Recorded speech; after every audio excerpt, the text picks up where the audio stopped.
Nataka tupige hatua tena, tuone mamlaka inavyokusaidia katika kuitenda au kuikamilisha kazi ya ufalme. Kwa sababu ya mamlaka iliyo juu yako na mamlaka inayokutawala, chochote unachokifanya kinatambulishwa na hiyo mamlaka. Kama ni mamlaka ya Mungu aliumba mbingu na nchi, tunategemea popote utakapoonekana, iwe ni biashara, iwe ni familia, iwe ni kazi, itambulike kwamba mamlaka hiyo ndiyo inatawala hiyo familia. Haleluya. Na si kwamba wewe utajitambulisha kwa hiyo mamlaka, au utajitambulisha kwa watu kwamba mimi natawaliwa na hiyo mamlaka, bali upinzani uliopo kwenye ulimwengu wa roho utakutambulisha kwa wewe na hiyo mamlaka kuu. Haleluya. Lakini pia yaliyoshindikana kwa wengine yanatambulisha mamlaka iliyo juu yako. Ukiangalia kitabu cha Marko 11 ule mstari wa 27, watu Mafarisayo wanaongea wakishangaa matendo makuu yanayotokea kwake. Lakini walipoona matendo makuu yanayofanyika au Yesu anayoyatenda, walitamani kujua mamlaka iliyo juu yake. Walitamani kufahamu mamlaka inayompa nguvu ya kutenda mambo hayo. Mwendea wakuu wa makuhani. Hawa ni watu ambao wanatambua mamlaka, ni watu wenye vyeo, ni watu ambao wanajua kipi kinafanyika na kinafanyika kwa mamlaka ipi. Wakamwendea Yesu kumuuliza, ajua maadui zako kwenye ulimwengu wa roho wanaitambua mamlaka, tena wanaijua mamlaka kuliko wewe ambavyo unaijua. Unapokuwa unaomba, ulimwengu wa giza unajua mamlaka ambao unaita ikusaidie. Yes. Wewe unaweza ukaomba kawaida, lakini wao wanajua unaposema Yesu ni kitu gani kinatokea. Wanajua unapoamini kitu gani kinatokea. Yes. Wanajua unaposema ninamwabudu Mungu aliye hai, kitu gani kinatokea. Amen. Usifikiri wanakuacha hivi ulivyo. Usione ushindi unatembea juu yako ni kwamba wamejaribu lakini wameshindwa. Yes. Ni kwamba wamejaribu kila siku lakini wameanguka. Yeah. Na wanachokishangaa ni mamlaka ipi iliyo juu yako. Nataka nikutambulishe leo, mamlaka kuu ndiyo inayotawala maisha yako. Amen. Na hakuna mamlaka nyingine itakayokushinda. Yes. Hakuna mamlaka nyingine itakayokuweza. Hakuna mamlaka nyingine itakayopanga maisha yako. Hakuna mamlaka nyingine itapanga afya yako. Hakuna mamlaka nyingine itakayosimama kwenye hatima yako. Yes. Maana Bwana akiwa upande wako, ni nani aliye kinyume chako? Yes. Na leo mkono wa Bwana uwe juu yako. Robo seketa ya mai, rikata ya mama. Kuna waliohesabu maisha yako wakasema tumekuona leo lakini wiki ijayo hautaonekana. Umeanza biashara leo lakini haitaendelea.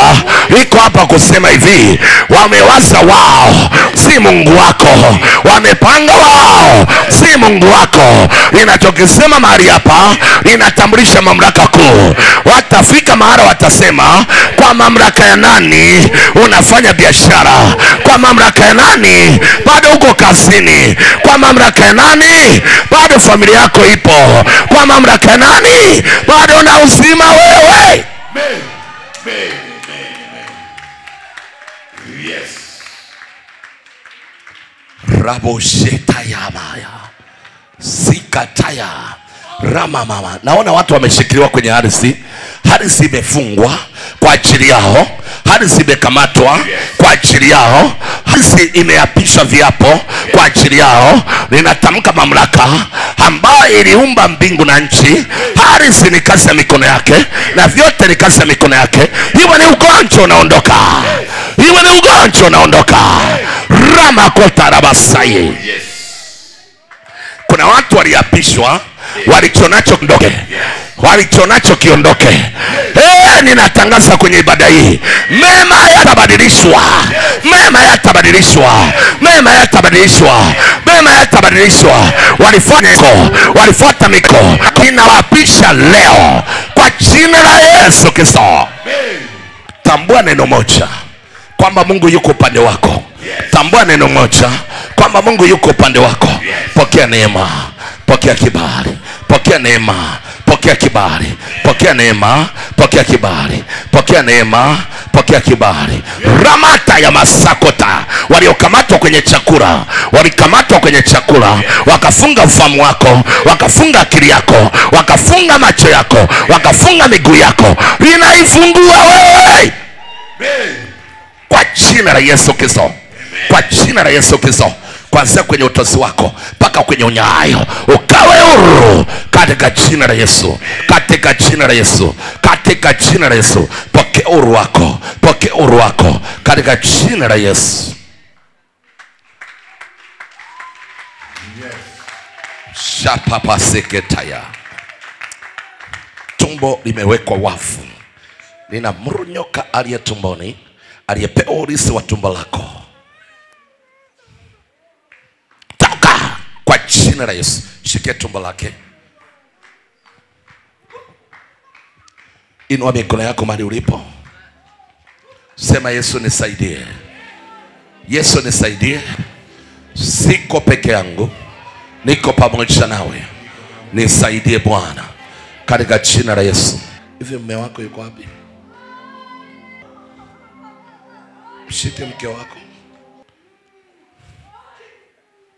Mungu anataka kuwabariki, lakini mpendeni Mungu huyo, kwa sababu kupitia kwenu watu wengi watakuja kwa Yesu.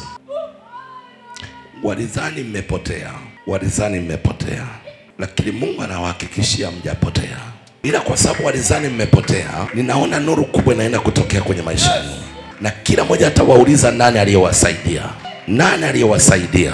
Ndipo mtakapomwambia twende mumuone huyu Mungu. Ninaona watu wengi wakiwa nyuma yenu wakielekea kwa Mungu wenu. Kwa hiyo Mungu anachotaka muongeze upendo ili msije mkakengeuka. Mtakapofanikishwa, endelea na ushuhuda huu.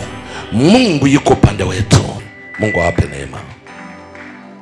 Nimetangaza kwenye madhabahu hii, Mungu anaenda kuwafanikisha. Mungu anaenda kuwapa neema.